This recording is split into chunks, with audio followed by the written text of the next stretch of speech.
thing that I found in all of my travels was that all of the Africans, not only the Africans, but the Asians and the Muslims, look upon us as their long-lost brothers. And America had actually tricked many of them into a hands-off policy by giving them the impression that she was honestly trying to do something to solve the problem.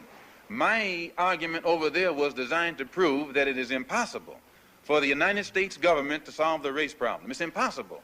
Are you prepared to work with some of the leaders of the other civil rights organizations? Certainly, certainly. We will work with any groups, organizations, or leaders in any way, as long as it's genuinely designed to get results. Assalamu alaikum. Mr. Moderator, our distinguished guests, brothers and sisters, our friends and our enemies.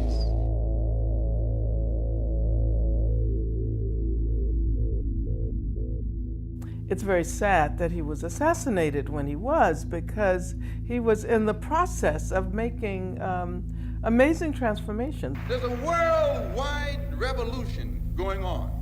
It goes beyond Mississippi.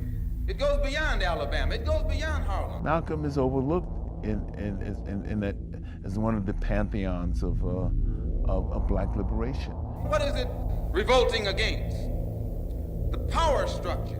The American power structure? No. The French power structure? No. The English power structure? No. Then what power structure?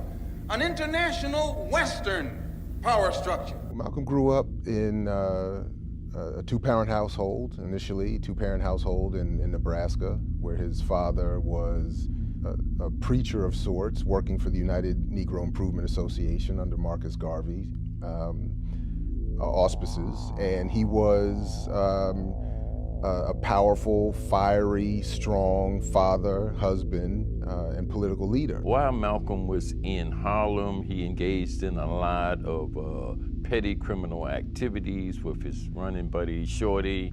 When he went to Boston, they created a burglary ring and they were robbing houses, and he got caught at some point and went to prison for that. When he was released from the prison system, he became an active member of the Nation of Islam. Mr. Muhammad teaches us that man is judged by his conscious behavior, and the conscious behavior collectively of the white race toward non-white people has been the type of behavior that is practiced only by a devil or devils. So then in essence you feel that white men per se are devils? He teaches us that God told him that the white race is a race of devils. Well, it's just not the things we're used to down here. I mean, they come in and they sit down, and we're not used to them sitting down beside us, because I wasn't raised with them. I never have lived with them, and I'm not going to start now. The Nation of Islam, for whatever its failings or shortcomings or flaws are or were, existed in a very hostile environment where the world's most powerful intelligence apparatus began targeting this and affiliated groups to destroy them. The messenger of the Lord of the world, the most honorable Elijah Muhammad, as I greet you. I want to show you, my people, the way out to your salvation. This problem is to be solved by God, and the solution of the problem has been given to me. To come up within an organization like the Nation of Islam, and then this, again, serendipitous, never to be repeated mistake of the mainstream press giving him a platform, Malcolm rose to a level of prominence in this country and around the world that I think a leader of that kind could never expect today. What is your real name? Malcolm X. Is that your legal name? As far as I'm concerned, it's my legal name. Have you been to court to establish that I didn't have to go to court to be called Murphy or Jones or Smith. Excuse me for answering you this way. That's all right. If a Chinese person were to say his name was Patrick Murphy, you would look at him like he's insane, because Murphy is an Irish name, a European name, or the name that has a Caucasian or white background. And a yellow person, Chinese is a yellow man, and he has nothing to do or no connection whatsoever with the name Murphy. I think people don't give Malcolm enough credit for the organizing that he did, even within the nation. He basically helped build that organization from the ground up, went to city after city, inspiring people, getting people to organize, creating structures, creating teams, getting folks to be dedicated in terms of their lives to a given vision. We don't care what your religion is. We don't care what organization you belong to. We don't care how far in school you went or didn't go. We don't care what kind of job you have. We have to give you credit for shocking the white man by not letting him divide you and use you one against the other.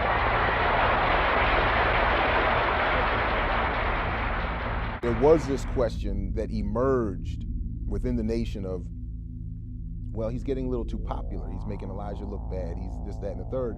But what also has to be remembered is that the counterintelligence program of the FBI was encouraging this through their own letter writing campaigns and their own planting of agents within the Nation of Islam and elsewhere, were encouraging a dissension rather, between Malcolm and Elijah Muhammad. President Kennedy, I believe you call him a trickster? He has to be a trickster. Even if he's the president, that doesn't stop him from being a trickster if he's making tricks.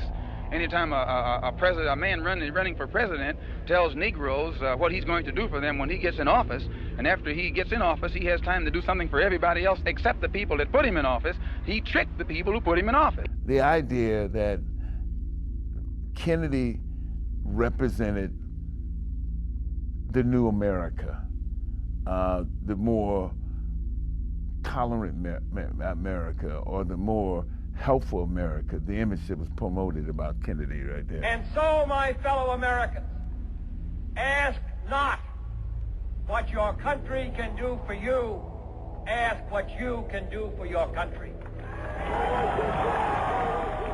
Malcolm's critique of Kennedy was that he didn't represent anything except a ruling elite. History proved that he was right. That same phenomenon reoccurred several years ago with President Obama. He has the time to take a stand against U.S. Steel, against Castro, against Khrushchev, against Laos and South Vietnam and all these other places all over the world. But when it comes to time to correcting the injustices that are being inflicted against Negroes in this country, Kennedy sits up there like Nero. He's fiddling while Birmingham is burning. You can never whip these birds if you don't keep you and them separate. I found that out in Birmingham. You've got to keep the white and the black separate. Well, this is certainly a shocking and frightening expression of the sickness of our society and the deep hatred that pervades so much of our society. And I think this reveals that we have in certain sections of our country a barbaric expression. People asking questions. Well, the Nation of Islam talks tough, but they're not on the front lines of any of these struggles here. We see students, we see CORE, we see eventually SNCC, we see SCLC, we see all these other mainstream civil rights organizations on the front line. They're getting beaten, they're getting arrested, and the Nation of Islam, with all its organization and strength, talks a big game, but nobody's directly engaging. And Malcolm started to raise certain questions. As long as they thought that Martin Luther King had things under control in Birmingham, Kennedy didn't see fit to send any troops down there. As long as the dogs were biting little black babies and black women and black children, Kennedy never thought of sending any troops into Birmingham. It was only after the Negroes showed that they were fed up and that they were capable of retaliating against the injustices that were being inflicted upon them by the whites that Kennedy called for the troops. It drew some stark lines about who was really working for the interests of black people, who was capitulating, who was getting what deal in order to continue being black leadership, who was getting money even. President Kennedy has been the victim of an assassin's bullets in Dallas, Texas. It is not known as yet whether the president survived the attack against him. Immediately, a Secret Service man said he saw blood spurt from the president's head. He fell into the laps of Mrs. Kennedy, and Mrs. Kennedy shouted, "Oh, no." I remember the moment. I remember that day on November 22nd. I remember how it came over the loudspeaker and how all of us who had opposed a position, a great deal of hope in Kennedy, were overwhelmed. We just have a report from our correspondent, Dan, in Dallas, that he has confirmed that President Kennedy is dead. I've been silent for the past 90 days because of some statements I made concerning the President of the United States, which were distorted. They were distorted. And yes. What did you say, Malcolm? Well, I said the same thing that everybody says, that his assassination was the result of the climate of hate. But only I said the chickens came home to roost. This statement is from Messenger Elijah Muhammad, the leader of the Muslims in America. Minister Malcolm Shabazz, addressing a public meeting, did not speak for the Muslims when he made comments on the death of the President, John F. Kennedy. He was speaking for himself and not Muslims in general.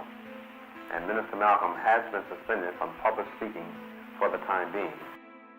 The American apartheid, that's what he was saying, is that this is a response to all of the indignities and all of the brutality that you've delivered to Black America. When Malcolm accepts the silencing, he accepts the punishment, he hears more and more about his negative relationship and place within the nation.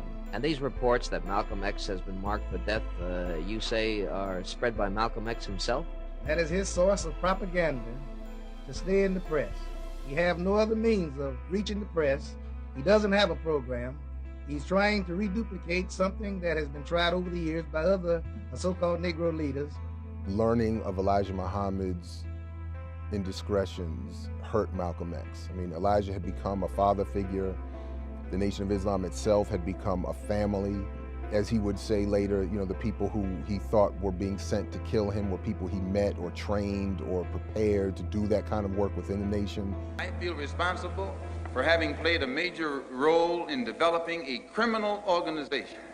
It was not a criminal organization at the outstart. It was an organization that had the power, the spiritual power, to reform the criminal. And this is what you have to understand.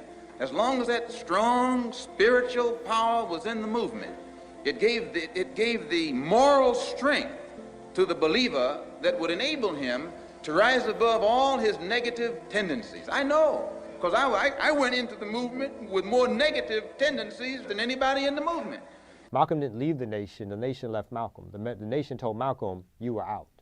And Malcolm tried to sort of come back in the nation and figure out ways in terms of his relationship with Muhammad Ali, Cassius Clay at the time, to bring him in and try to get back into the nation. It was only after many attempts that he realized that his status within the nation was never going to be reinstated. I, for one, disassociate myself from the movement completely, and I dedicate myself to the organizing of black people into a group that are interested in doing things constructive, not for just one religious segment of the community, but for the entire black community. The efforts to silence him began very soon after he announced his break. The Organization of Afro-American Unity shall include all people of African descent in the Western Hemisphere.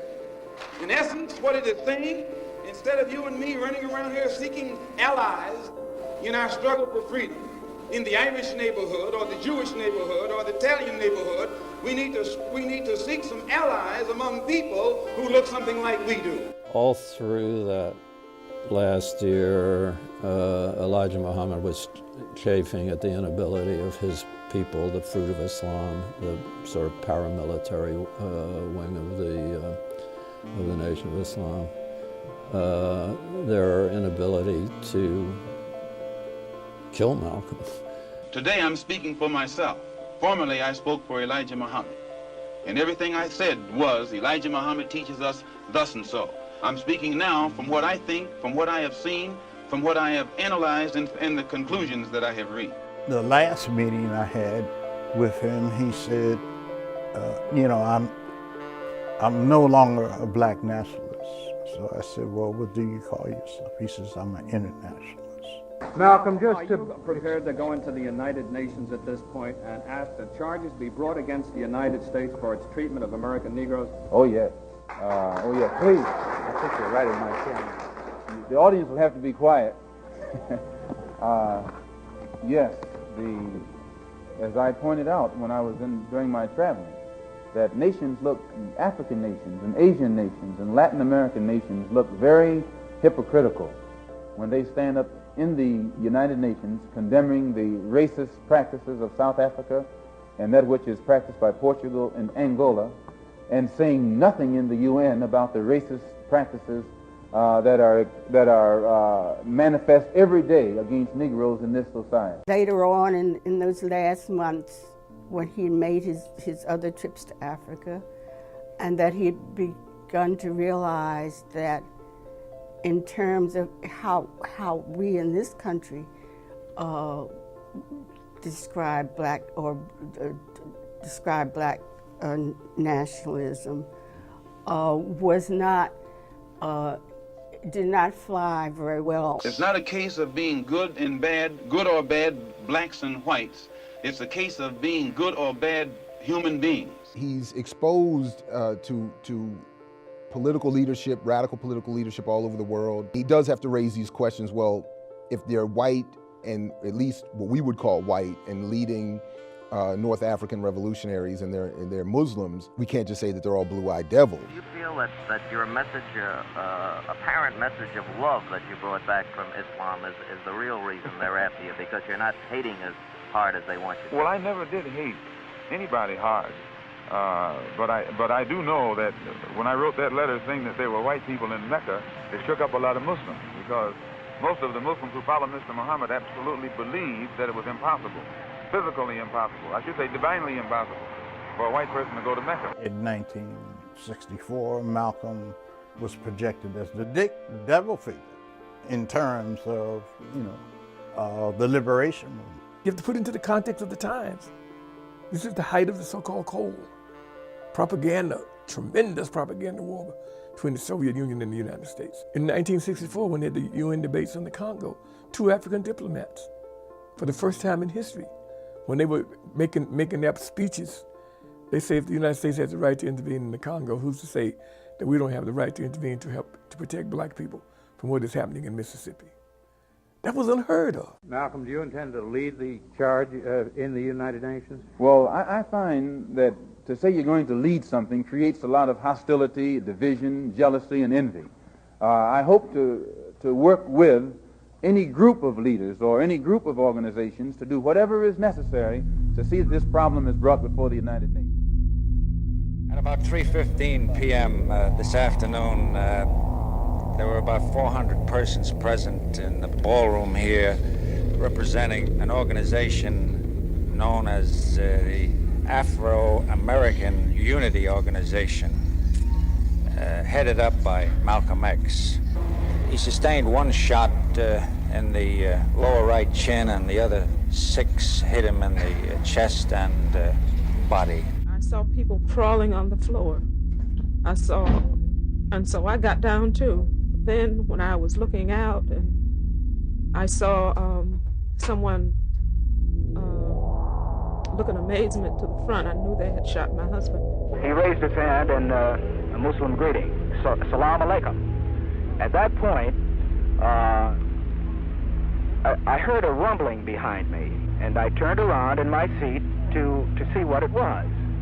Then I saw 2 guys standing up, and the next thing, Malcolm had his hand up. He said, stay cool, stay calm. Just then the gunfire went off, and his hand was up. I remember this. I turned around quickly, and the next thing I saw was Malcolm falling back in a dead faint.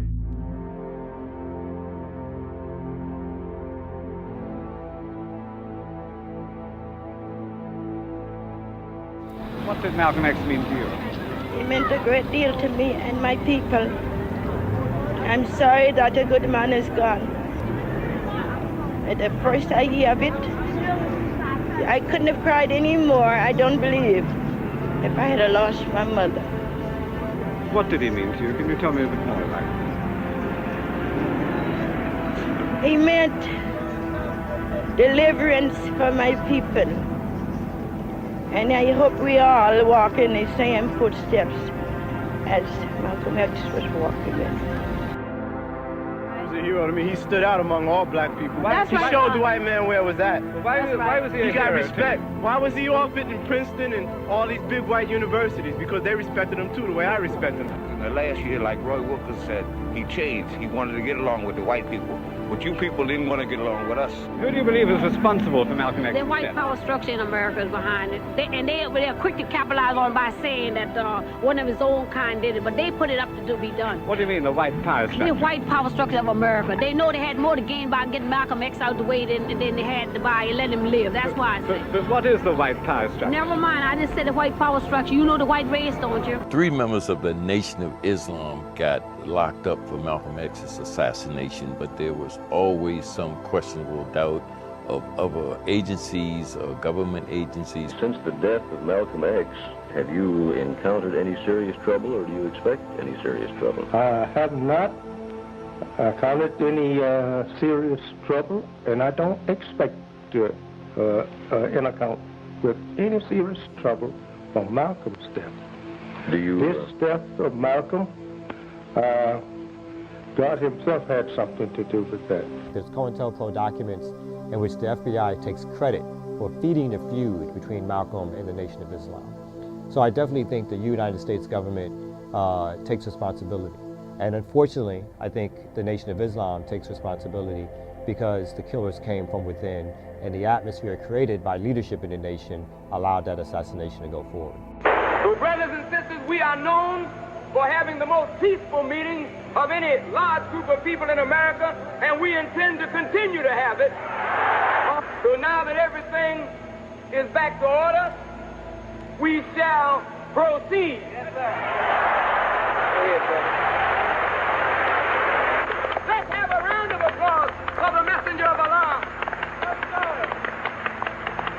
When Malcolm was assassinated, he was trying to deal with capitalism as one big issue. How does capitalism affect black folks? How does that economic system compare to other economic systems? And even if we lived under a capitalistic system, remember at one point he said all capitalists were bloodsuckers. And at another point he said also that his friends were socialists, communists, capitalists, that kind of thing. So I think he was still wrestling with knowing the kind of economic system that we live under and that everybody mostly lives under across the world. Malcolm was a real threat. And regardless of what the particular details might be around his assassination, it was so clear that the power structures did not want to see Malcolm and all of those who identified with him continue in that path toward internationalism, linking our struggles in the U.S. with struggles in Africa, with struggles in the Middle East, with struggles in Asia and Latin America. That was the real threat. And I think that had Malcolm not been assassinated, that he would have urged many more people to develop that kind of international perspective. You feel, however, that we're making progress in this country and worldwide? No. I will never say that progress is being made. If you stick a knife in my back 9 inches and pull it out 6 inches, there's no progress. You pull it all the way out, that's not progress. The progress is healing the wound that the blow made. If anything, that's what we've seen. The 9-inch knife has been, slightly removed a little bit over the last few decades, and or maybe I would argue adjusted in its place within our back. And what we have to do is not accept what we're being encouraged to accept as progress. We have to develop our own standard for what that would look like. And then if it doesn't reach that, we don't accept it as progress. There's a worldwide revolution going on. It goes beyond Mississippi. It goes beyond Alabama. It goes beyond Harlem. What is it revolting against? The power structure. The American power structure? No. The French power structure? No. The English power structure? No. Then what power structure? An international Western power structure.